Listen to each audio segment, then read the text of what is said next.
Je voudrais vous parler de la parabole des 10 vierges, et je lirai dans l'évangile de Matthieu, au chapitre 25, et au verset 1er. Alors le royaume des cieux sera semblable à 10 vierges qui, ayant pris leur lampe, allèrent à la rencontre de l'époux. 5 d'entre elles étaient folles et 5 sages. Les folles, en prenant leur lampe, ne prirent point d'huile avec elles, mais les sages prirent avec leur lampe de l'huile dans des vases. Comme l'époux tardait, toutes s'assoupirent et s'endormirent. Au milieu de la nuit, on cria « Voici l'époux, allez à sa rencontre ». Alors toutes ces vierges se réveillèrent et préparèrent leurs lampes. Les folles dirent aux sages « Donnez-nous de votre huile, car nos lampes s'éteignent ». Mais les sages répondirent « Non, il n'y en aurait pas assez pour nous et pour vous. Allez plutôt chez ceux qui en vendent et achetez-en pour vous. » Pendant qu'elles allaient en acheter, l'époux arriva. Celles qui étaient prêtes entrèrent avec lui dans la salle des noces, et la porte fut fermée. Plus tard, les autres vierges vinrent et dirent « Seigneur, Seigneur, ouvre-nous !» Mais il répondit « Je vous le dis en vérité, je ne vous connais pas. Veillez donc, puisque vous ne savez ni le jour ni l'heure. » La parabole des 10 vierges. Cette parabole ici n'est pas adressée au monde, mais cette parabole, elle est adressée à l'Église. L'élément central ici de cette parabole, c'est l'huile. Pouvons-nous aussi être sauvés et ne pas être enlevés? Pour nous montrer ce que sera l'union de Christ et de l'Église dans sa consommation finale, Jésus ici va utiliser une image, et l'image d'un mariage juif, d'une procession d'un mariage juif, pour nous enseigner comment nous préparer pour faire partie du festin des noces de l'agneau, de ce grand mariage divin, de ce grand banquet céleste qui réunira Christ et l'Église, qui réunira l'époux et son épouse. Alors comment se déroulait un mariage juif? Premièrement, le festin devait avoir lieu dans la maison de l'époux. Deuxièmement, l'époux devait aller chercher l'épouse en cortège, avec des lampes, de la musique et des chants, afin de la ramener chez lui dans la salle des noces. Troisièmement, les jeunes filles du village pouvaient se joindre au cortège et y être admises, à condition d'être revêtues d'habits de fête et à condition aussi d'avoir avec elles leurs lampes. Jésus ici va mettre en parallèle deux groupes de jeunes filles dans cette parabole qui viennent attendre le cortège. Et Jésus dira au verset 1er que le royaume des cieux sera semblable à 10 vierges qui, ayant pris leurs lampes, allèrent à la rencontre de l'époux. 5 d'entre elles étaient folles et 5 étaient sages, 10 vierges. Pourquoi pas 12? Pourquoi pas 8? Ou pourquoi pas 6? Le Seigneur ici emploie le chiffre 10. Le chiffre 10 dans la Bible nous parle de la responsabilité de l'homme face à la parole de Dieu. Et Dieu a donné à l'homme les 10 commandements pour que l'homme les observe. Dans le Nouveau Testament, dans la parabole des mines confiée aux serviteurs, il appela 10 de ses serviteurs et leur donna 10 mines. Et il leur dit, faites-les valoir jusqu'à ce que je revienne. Le Seigneur nous a aussi donné 10 doigts. Quelle est la responsabilité de l'homme face à la parole de Dieu? Nous n'avons que deux possibilités face à la parole de Dieu, c'est d'être sage ou d'être fou.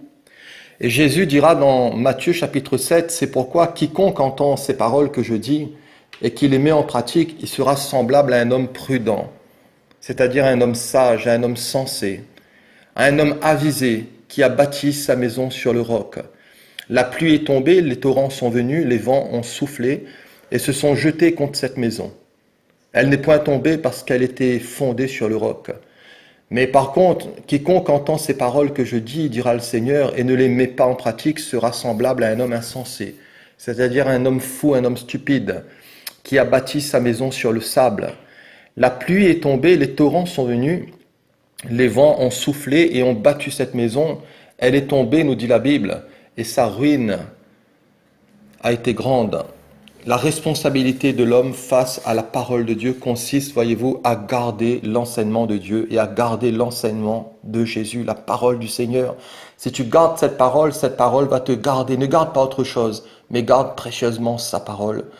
Dans cette parabole ici, Jésus nous parle bien de l'Église, puisque Jésus va nous parler de vierges. Et Paul dira dans 2 Corinthiens au chapitre 11, « Je vous ai fiancés à un seul époux pour vous présenter à Christ comme une vierge pure. » Tous ici sont partis à la rencontre de l'époux. Et il y a ici un bon départ, il y a ici un bon commencement. Toutes ont pris leur lampe. Et l'œil est la lampe du corps. Si ton œil est en bon état, tout ton corps sera éclairé. Mais si ton œil est en mauvais état, tout ton corps sera dans les ténèbres. Si donc la lumière qui est en toi est ténèbres, combien seront grandes ces ténèbres? L'œil spirituel ouvert est comparable à une lampe qui brille. Et ces 10 vierges ici dans cette parabole ont toutes fait l'expérience du salut. Cela est clair et net. Toutes ces vierges étaient sauvées et elles étaient parties à la rencontre de l'époux.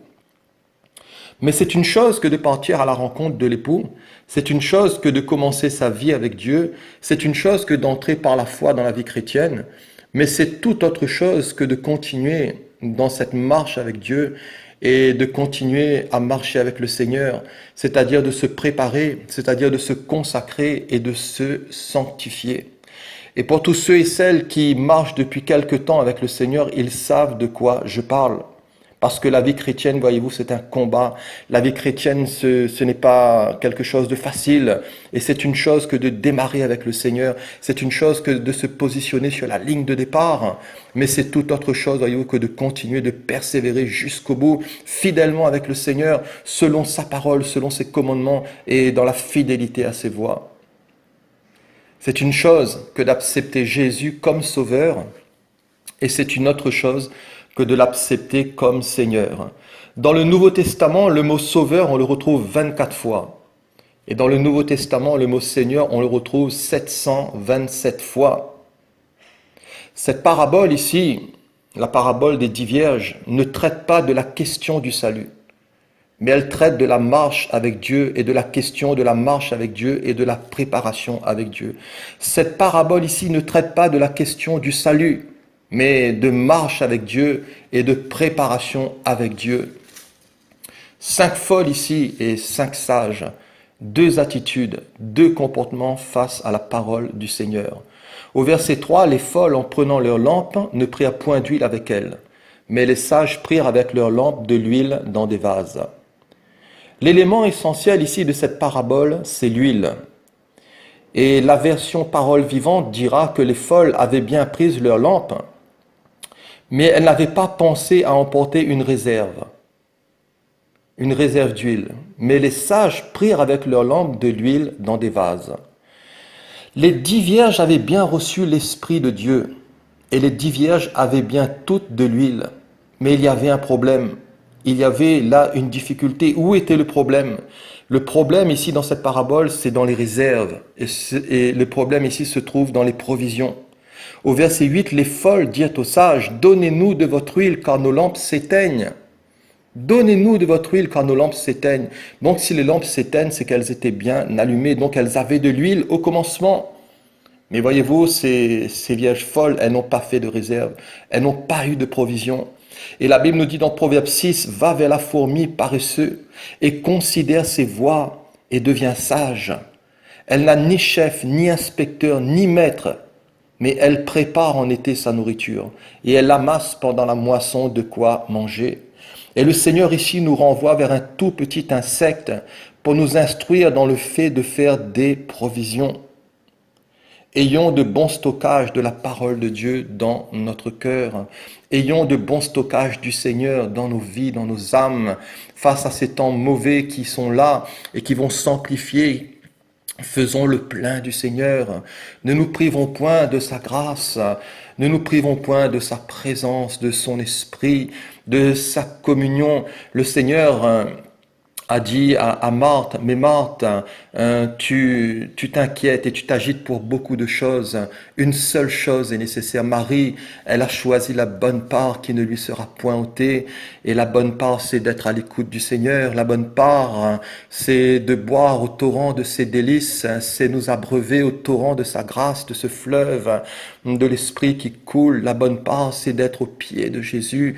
C'est de parler avec lui dans un dialogue, de l'entendre, de l'écouter l'écouter, de recevoir sa parole, de discerner sa volonté, de faire le plein du Seigneur, de recharger nos batteries spirituelles, de nous nourrir du Saint-Esprit, de nous nourrir de toutes les bonnes paroles du Seigneur, de les repasser dans notre cœur, de les garder, de les serrer dans notre cœur, afin de ne pas pécher contre lui, de rechercher la sanctification sans laquelle personne ne verra le Seigneur, la purification.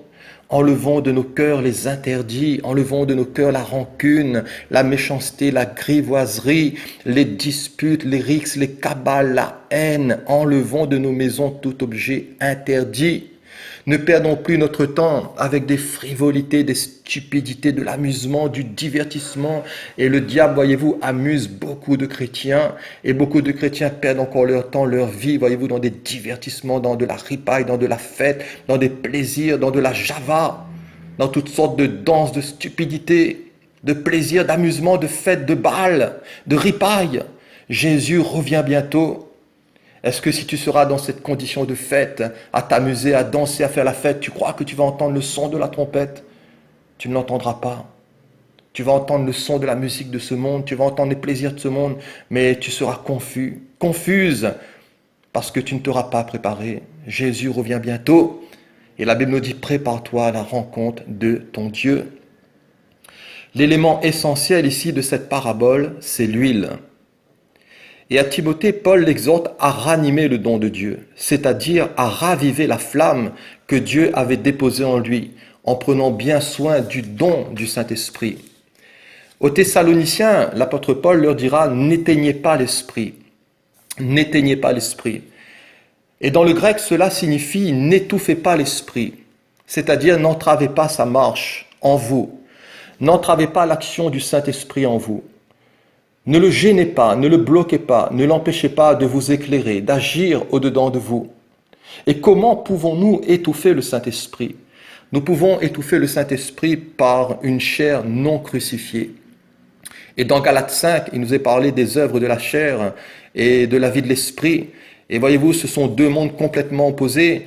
Et Galates 5 est écrit pour des chrétiens, pas pour des païens. C'est adressé à l'Église. Parce que voyez-vous, l'Église qui, là, n'a pas compris le message du Seigneur sera encore dans une marche charnelle, dans une marche terre à terre, dans une marche non spirituelle, mais dans une marche charnelle. Et la chair non crucifiée est un danger. La chair non crucifiée s'oppose à l'esprit et l'esprit s'oppose à la chair. Ce sont deux forces qui sont complètement opposées, qui sont antagonistes et qui voudraient soumettre notre volonté. Notre volonté se trouve au centre, notre volonté se trouve au milieu et la chair fera tout et l'esprit fera tout pour gagner notre volonté, mais pour que nous puissions collaborer avec une ou avec l'autre, à nous d'être intelligents, à nous de rechercher la face de Dieu, à nous d'être sages, de demander au Seigneur un renouvellement spirituel dans notre homme intérieur, dans l'esprit de notre intelligence, pour que nous sachions discerner ce qui plaît au Seigneur, pour que nous puissions collaborer avec le Saint-Esprit, parce que le Saint-Esprit c'est le Seigneur, et le Seigneur c'est l'Esprit. Ne collaborons pas avec la chair. La chair est égale à la mort. Le diable travaille avec la chair et les œuvres de la chair emmènent à la mort. Comment pouvons-nous étouffer l'esprit? Par une chair non crucifiée. Nous pouvons aussi l'étouffer par les traditions d'Église, les traditions des hommes, qui annulent souvent la parole de Dieu et on préfère volontairement annuler la parole de Dieu pour plaire aux hommes, pour plaire à des systèmes, pour plaire à des communautés, à une ambiance, à une organisation, à une religion, une dénomination, une secte ou à des groupes. Et on annule volontairement la parole de Dieu par les traditions. Que le Seigneur nous donne du discernement pour faire des tris, pour rejeter ce qui vient de l'homme, mais pour accepter la parole du Seigneur. Faisons aussi attention aux fausses doctrines qui pullulent, à toutes sortes de doctrines de démons, des doctrines mensongères qui viennent de l'enfer. Soyons fidèles au Seigneur, soyons ancrés dans sa parole. Le péché aussi entrave l'esprit. Et garde ton cœur plus que toute autre chose, car de lui viennent les sources de la vie. Ne méprisons pas, n'entravons pas par notre conduite l'œuvre et l'action du Saint-Esprit. Que nous soyons intelligents avec le Seigneur, collaborons avec lui, travaillons avec lui, soyons sensibles à son action et à ses intentions, parce que le but du Saint-Esprit est tout simplement de nous préparer à l'enlèvement de l'Église. Dans Lévitique 24, l'Éternel dira à Moïse, « Ordonne aux enfants d'Israël de t'apporter pour le chandelier de l'huile pure concassée, afin d'entretenir les lampes continuellement pour qu'elles brûlent continuellement du soir au matin en présence de l'Éternel. Et cela sera une loi perpétuelle pour vos descendants. L'huile était utilisée pour éclairer le tabernacle, et les lampes devaient être alimentées en permanence, continuellement, et ces lampes devaient être entretenues pour ne pas s'éteindre. Et seul le Saint-Esprit peut maintenir nos lampes allumées. Seul le Saint-Esprit peut maintenir les lampes de notre vie allumées. Et quelle serait l'utilité d'une lampe si elle n'était pas alimentée? Quelle serait l'utilité d'une lampe si elle n'était pas allumée? Concernant Jean-Baptiste, Jésus dira dans l'évangile de Jean, chapitre 5, que Jean-Baptiste était la lampe qui brûle et qui luit, et vous avez voulu vous réjouir 1 heure à sa lumière. Mais Jésus dira, moi j'ai un témoignage plus grand que celui de Jean, et c'est lui, Jésus, qui est la lumière du monde. Et Jésus a brillé fort, sans jamais, voyez-vous, baisser d'intensité. Dans l'évangile de Luc, chapitre 12, verset 35, Jésus dira que vos reins soient sains et vos lampes allumées. Et vous soyez semblables à des hommes qui attendent que leur maître revienne des noces afin de lui ouvrir dès qu'il arrivera et frappera. Heureux ces serviteurs que le maître à son arrivée trouvera veillant. Au verset 5 de notre lecture, le Seigneur dira « Comme l'époux tardait, toutes s'assoupirent et s'endormirent. » Au milieu de la nuit, on cria « Voici l'époux, allez à sa rencontre !» Alors toutes ces vierges se réveillèrent et préparaient leurs lampes. Les folles dirent aux sages « Mais donnez-nous de votre huile, car nos lampes s'éteignent. » Mais les sages répondirent « Non, il n'y en aurait pas assez pour nous et pour vous. Allez plutôt chez ceux qui en vendent et achetez-en pour vous. » Ici, à cause de la longue attente de l'époux qui ne semble jamais venir et qui tarde, toutes ces vierges ici vont s'assoupir et vont s'endormir. Les 10, les folles comme les sages. Il y a ici l'épreuve du temps. Et voyez-vous, le temps met en évidence notre vie avec Dieu ou sans Dieu. L'épreuve du temps, l'épreuve de la fatigue, l'épreuve du découragement, de la négligence, des coups, l'épreuve de la foi, des combats spirituels et surtout l'épreuve de l'attente du Seigneur qui ne semble jamais arriver, éprouve aussi bien les folles que les sages. Mais voyez-vous, bien qu'elles soient ici toutes surprises, les sages avaient pris avec leurs lampes de l'huile dans des vases. Ces sages avaient quand même fait une réserve et une provision. Ce n'était pas facile pour elles, c'était dur. Elles avaient à faire face à cette épreuve du temps qui était difficile. Mais elles avaient été sages, elles avaient fait une réserve et une provision. Et au verset 8, les folles dirent aux sages, « Donnez-nous de votre huile, car nos lampes s'éteignent. » Mais les sages dirent, « Non, il n'y en aurait pas assez pour nous et pour vous. Cela est impossible, je ne peux pas te donner de mon huile. Je ne peux pas te donner de ma vie avec Dieu. Cela est impossible, je ne peux pas te donner ma consécration. Je ne peux pas te donner ma vie de sanctification. » Et les sages ici leur diront, « Non, ce n'est pas possible. » Et ces sages ici ne sont pas égoïstes, mais elles sont réalistes. Et toute préparation à rencontrer le Seigneur est quelque chose d'individuel et de personnel. Proverbe chapitre 9, verset 12 dira « Si tu es sage pour toi. Et si tu es moqueur, tu emporteras seul la peine.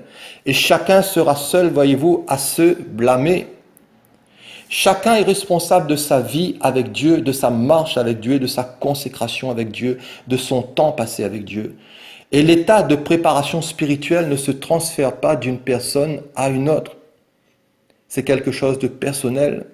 Toi, c'est toi. Et l'autre, c'est l'autre. Ton pasteur, c'est ton pasteur. Tes frères, ce sont tes frères. Tes sœurs, ce sont tes sœurs. Et tu ne peux pas transférer ta vie spirituelle via d'autres personnes, ni la femme via le mari, ni le papa, la maman vers les enfants. Cela est impossible. Je ne peux être sauvé que pour moi. Je ne peux me préparer que pour moi. Je ne peux faire une réserve que pour moi, que pour ma lampe, que pour ma vie avec Dieu. Je ne pourrai jamais vous donner de mon huile. Et Jésus ici n'attendra pas que tout le monde soit prêt pour revenir. Les sages ici disent aux folles, allez plutôt chez ceux qui en vendent et achetez-en pour vous. Allez chez ceux qui en vendent. Le fournisseur exclusif d'huile, c'est le Seigneur. C'est lui qui donne le Saint-Esprit. Et Isaïe dira, venez et achetez sans argent, sans rien payer. C'est un paradoxe. Venez acheter sans argent, sans rien payer. Gloire au Seigneur. À l'église de Laodicée, le Seigneur lui dira, je te conseille d'acheter de moi de l'or éprouvé par le feu, afin que tu deviennes riche et des vêtements blancs, afin que tu sois vêtu et que la honte de ta nudité ne paraisse pas.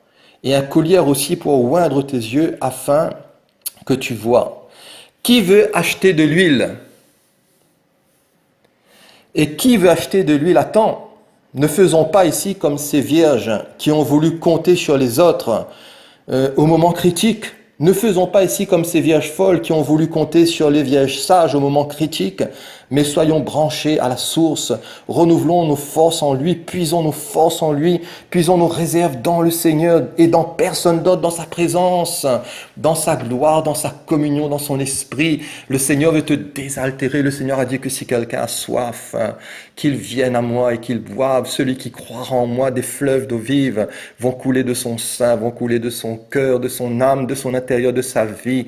Tu seras comblé par le Seigneur, même si les temps sont mauvais, parce que la Bible dit, sache que dans les derniers jours, il y aura des temps difficiles, les gens seront égoïstes, ils seront amis de l'argent, fanfarons, ils seront rebelles, ingrats, ils seront irreligieux, insensibles, déloyaux, calomniateurs, traîtres, emportés, violents, enflés d'orgueil, aimant le plaisir plus que Dieu, ayant l'apparence de la piété, mais reniant ce qui en fait la force. Et Jésus même va citer cette parabole ici de Matthieu 25 dans le contexte de Matthieu 24. Et je vous inviterai à lire Matthieu 24 qui nous parle bien sûr du retour du Seigneur avec tous les signes et toute la montée aussi de l'iniquité et de l'apostasie. Mais tu peux faire le plein avec le Seigneur. Ne te prive pas de sa présence. Fais le plein de lui. Tout est gratuit. Le Seigneur vend gratuitement. Si le Seigneur vend de l'huile gratuitement, voyez-vous, encore faut-il l'acheter à temps. Et au verset 10 de notre lecture, il est dit, pendant qu'elles allaient en acheter, l'époux arriva. Et celles qui étaient prêtes entrèrent avec lui dans la salle des noces, et la porte fut fermée. Plus tard, les autres vierges vinrent et dirent, mais Seigneur, Seigneur, ouvre-nous. Mais il répondit, je vous le dis en vérité, je ne vous connais pas. Si le Seigneur vend de l'huile gratuitement, encore faut-il l'acheter à temps. Parce qu'au milieu de la nuit, les magasins sont fermés. Et quand elles allaient en acheter, ici, l'époux arriva. Ne tarde plus, parce que tu ne sais pas quel malheur peut tomber sur le monde. Ne tarde plus, parce que tu ne sais pas ce qu'un jour peut enfanter, ni moi. Ne tarde plus, parce que Jésus peut revenir aujourd'hui. À cet instant où je te parle, rien n'empêche que la trompette ne sonne. Et dans quel état le Seigneur te trouvera? Où seras-tu? Est-ce que tu seras dans des combines, dans des magouilles? Est-ce que tu seras dans une vie de mensonge? Est-ce que tu seras dans l'adultère en train de tromper ton mari, en garant ta voiture dans un parking, et en prenant une autre voiture, en fréquentant des hôtels, et en vivant dans le péché, dans l'iniquité, et en faisant aussi bonne figure, pensant que tu seras un bon chrétien et que tu pourras t'en sortir? On ne se moque pas de Dieu. On ne se moque pas du Seigneur. Aujourd'hui, si tu entends sa voix, n'endurcis pas ton cœur. Pendant qu'elles allaient en acheter, l'époux arriva. Et ne tarde plus, c'est aujourd'hui le jour où il faut mettre sa vie en règle avec le Seigneur. Il faut venir au Seigneur et il faut puiser ses forces en lui. La nuit est avancée, le jour approche. C'est l'heure de vous réveiller enfin du sommeil, car le salut est plus près de vous que lorsque vous avez cru. Dépouillons-nous donc des œuvres des ténèbres et revêtons-nous du Seigneur de la lumière. Revêtons-nous du Seigneur Jésus, marchons honnêtement en plein jour. Et se revêtir de Jésus, c'est se revêtir de son esprit. Se revêtir de l'Esprit, c'est permettre à l'Esprit de former Christ en nous et d'être transformé à son image. Au verset 11, plus tard, les autres vierges vinrent et dirent, « Mais Seigneur, Seigneur, ouvre-nous » Mais il répondit, « Je vous le dis en vérité, je ne vous connais pas. » Plus tard, c'est trop tard. Plus tard, les autres vierges vont venir et dire, « Mais ouvre-nous, Seigneur, ouvre-nous » Je ne vous connais pas. Et le Seigneur ici ne les connaît pas en tant qu'épouse. Et ces croyants, voyez-vous, ces chrétiens qui vont rester, ils ne feront plus jamais partie de l'épouse, de l'église, des festins, des noces, de l'agneau. Ils ont raté le premier wagon, ils ont raté le coche, ils ont raté l'enlèvement de l'église, ils n'ont pas su se préparer. Parce que cette parabole ne traite pas ici du salut, mais traite de la préparation avec Dieu.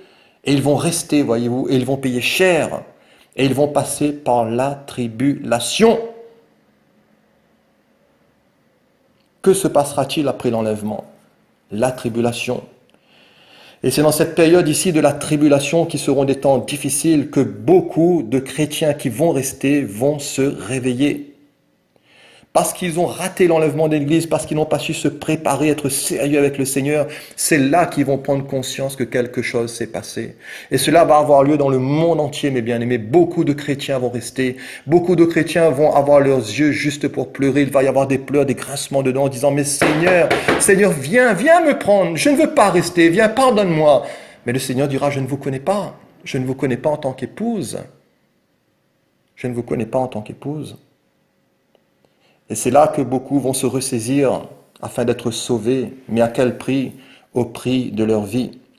Le Seigneur, néanmoins, ne va pas les abandonner et Dieu leur offrira, entre guillemets, une seconde chance, mais ils ne feront pas partie des sauvés de l'Église qui a été enlevée. La Bible nous parle des sauvés, et la Bible nous parle des sauvés de l'Ancien Testament. La Bible nous parle des sauvés du Nouveau Testament, de l'ère de la grâce, du temps de Jésus. La Bible nous parle aussi des sauvés après la grâce, pendant la tribulation. Et ce sont des dispensations différentes, mais où le Seigneur agit quand même, de manière différente, où le Saint-Esprit agit quand même, de manière différente. Mais le Seigneur sauve, le Seigneur agit, et le Seigneur connaît ceux qui lui appartiennent. Pour terminer, Jésus dira au verset 13, « Veillez donc, puisque vous ne savez ni le jour ni l'heure. » Veillez donc.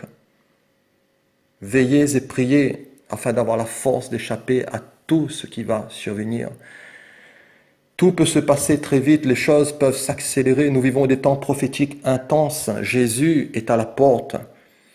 Jésus revient, mon bien-aimé. Je ne sais pas si tu le ressens dans ton cœur, si tu le sais dans ton esprit, mais les temps sont vraiment urgents. La Bible nous exhorte à racheter le temps et il nous faut vraiment puiser dans le Seigneur, dans sa parole, dans sa communion, dans son intimité. Il faut puiser la force en lui. Puise cette force en lui. Ne te prive pas de sa grâce. Et tu auras part aussi au royaume des cieux, tu auras part à l'enlèvement de l'Église, au festin des noces de l'agneau, à ce grand banquet. Et tu feras partie aussi de ce grand mariage avec ton Seigneur. Heureux, nous dit la Bible, le peuple qui connaît le son de la trompette. Il marche à la clarté de ta face, ô Éternel.